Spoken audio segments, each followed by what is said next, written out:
Hola! Today we're going to learn how to conjugate the verb tener, which means to have. But first, let's review the pronouns.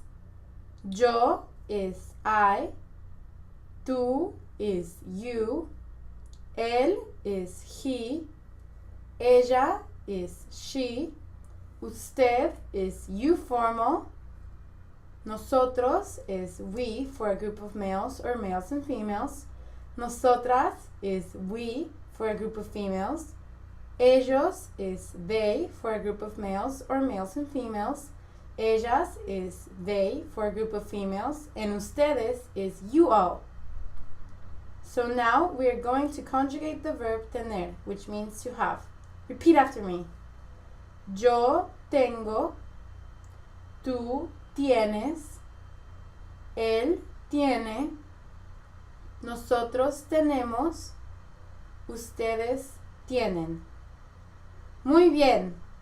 Let's do that again. Repeat after me. Yo tengo,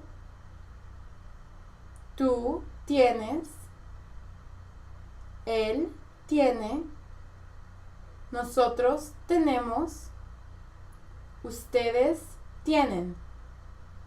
Muy bien.